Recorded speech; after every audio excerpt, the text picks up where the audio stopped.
Now, there's a few tricks to the perfect hand-shaken iced tea. One is that you use a little less water, same amount of tea, but a little less water when you prepare your tea. Naturally, that's because when you add ice to it, the ice is going to melt and will add that extra water. And the name water, see, guess where I'm from. All right. The other trick is, I'm just going to put this down here, is that you want to use two separate icings. Okay, so this is a glass that is what we'll eventually be serving in. It should be over here.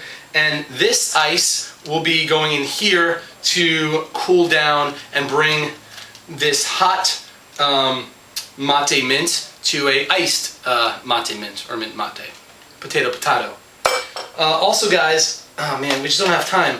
I am going to set up, I haven't done it yet, but I'll set up a subscriber list, and I'll put another video on the best, I'm talking about if you are in the service industry, but even if you're not, because this could be applied to any field, the one trick you need to know to just increase the amount of money you're making at the end of the night by at least 30%.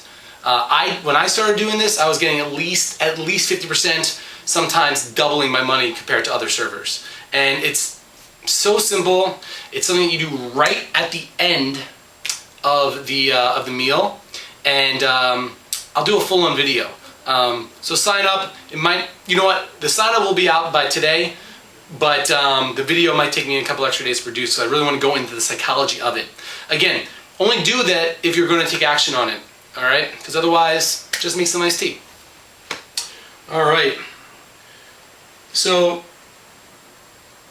normally we'd be a little more dainty and use some type of utensil, but also yerba mate and mint is an interesting combo because mint, depending on temperature and time, I would recommend a 2-minute steeping time. But because it's enjoyed as an iced tea, and normally when you think about it, you tend to drink more during summertime of iced things than hot. Just because the hot you have to take your time on because you're going to burn your mouth, right? So and because of yerba mate, we don't want this thing to be overstimulating, especially if people are going to be drinking 2 or 3 of them. Go to a restaurant, see how many times people refill up on like a iced tea or a soda. We're going to squeeze out and discard. Got our ice, pour it in. It's about a half a cup of a shaker, okay? A full cup of ice, half a cup in your shaker.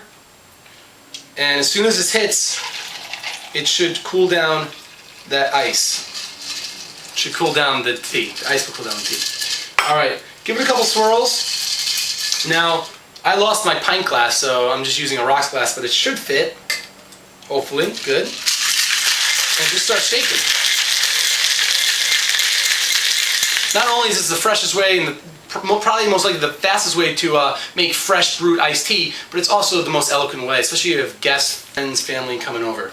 Okay guys, so even though our handshaken iced tea example isn't actually tea, yerba mate comes from a different plant, as well does peppermint. When we talk about tea, we talk about Camellia sinensis. But the event of tea is extremely astringent. We don't think of it as astringent as alcohol or coffee, obviously, but it is still astringent, which is why people love it. They keep drinking. It's a thirst quencher because astringent things get into our blood system, so to speak, quicker. That's why kombucha is so great. That's why a lot of times when people drink kombucha, it's like, whoa, because it's a little astringent. It's also slightly carbonated, so it enters our bloodstream quicker. So a lot of people garnish things with lemons, but lemons are also astringent. So I like garnishing things with celery. Celery is very good for water, fluids. If it's summertime, it's hot, garnish with a little celery. All right, and the fancy pour, you could do a strainer or you could be fancy. And like I said, it's been a while since I bartended. But you could just get a little slit and pour. I need to readjust. It will be a lot easier when you have a pint glass. Here we go. Ah, and we get fancy. Now look what I did. To do a fancy move, you don't want to raise up with this hand. This hand stands still, and then this hand just drops down to be fancy. Okay, review of the week.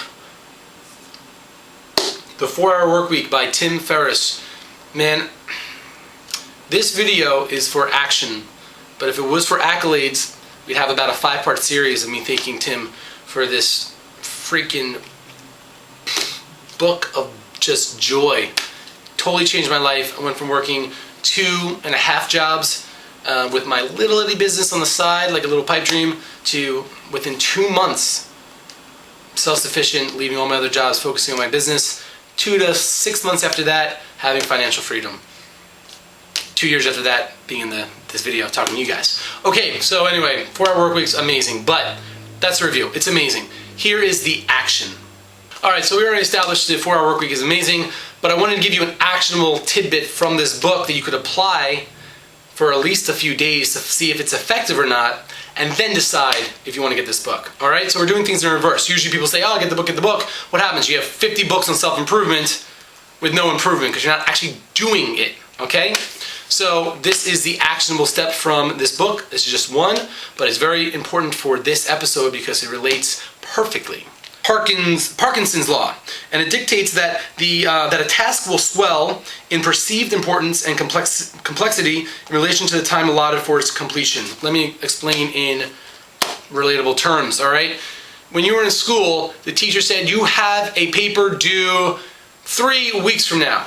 When did you start on that paper, right? And when did the anxiety start up on that paper, right? The first week, you didn't even think about the paper. Second week, you're like, oh, I got that paper, and it's still in the back of your mind. I got that paper still in the back of your mind. 5 days before, and oh, I got that paper, you start doing it, but you do it for like half a bit, and then your friend calls you hang out. Finally, 2 days before, the day before, you just bang out that paper. Same teacher tells a different class, you have a paper due tomorrow. Guess who gets a better grade? So your action is set deadlines that seem unreasonable, all right? So if you were supposed to do this, this, and this, first off, look at what's the most important things you need to do, all right? And then realize, oh, there's other things, there's excuses, all right? You don't really need to clean your room, you know? Or maybe you really do need to clean your room. But as soon as that thought comes in your head, really think about it, see, is this something that's would be very effective, and then set a unreasonable deadline. A deadline that you think would not be reasonable, and then do it, and then see what happens. All right, that's the actionable step. The book is called The 4-Hour Work Week. Highly recommend it. We'll have tons of other posts, but it's just not for What the Friday. What the Friday is getting action and doing it. Okay, the reason why this particular actionable step was so relatable to this week's show is because I've been doing What the Friday. Usually we've been kind of filming, I believe, on Monday, and then we edit on Tuesday, and then I have time to kind of look it over on Wednesday and put it up Thursday night. What happened today, this week, was we put it off Monday, put it off Tuesday, because we're like, oh, the deadline's Friday, so we're fine. We're filming today, and what happened? The battery died. We're rushing around, well, it's got to get done. I mean, I'm held accountable to you guys now. That's another actionable step. But again, that's kind of setting deadlines. So when you set a deadline, tell the world about it. All right? I've been wanting to do this for 2 years now. I decided to send it out to my 8,000 subscribers that I'm going to do it without doing it, without having footage. All of a sudden, I'm accountable to 8,000 people. I'm not going to let 8,000 people down, you know? So the battery died. I'm scrambling around, thinking about going to Best Buy to buy one, call up my friend. My buddy has one. Thanks, Ezra. We're borrowing his battery. But if that battery died on Monday when we did it, guess what? I would have put it off. I would have said, yeah, we'll get the battery on Tuesday, and Tuesday come. You know what? Don't underestimate how powerful we all are when we set expectations for ourselves. So set unreasonable expectations, unreasonable goals, and I'll see you next week.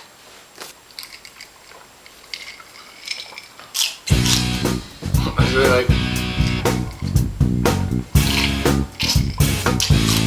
This is delicious.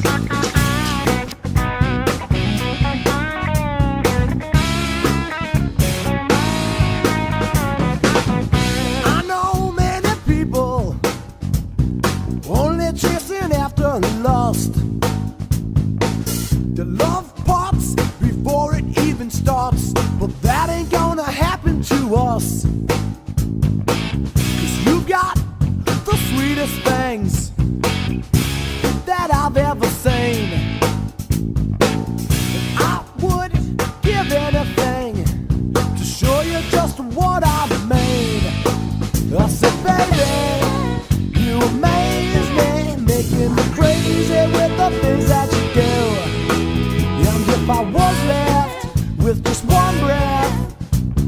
use it to say I love you.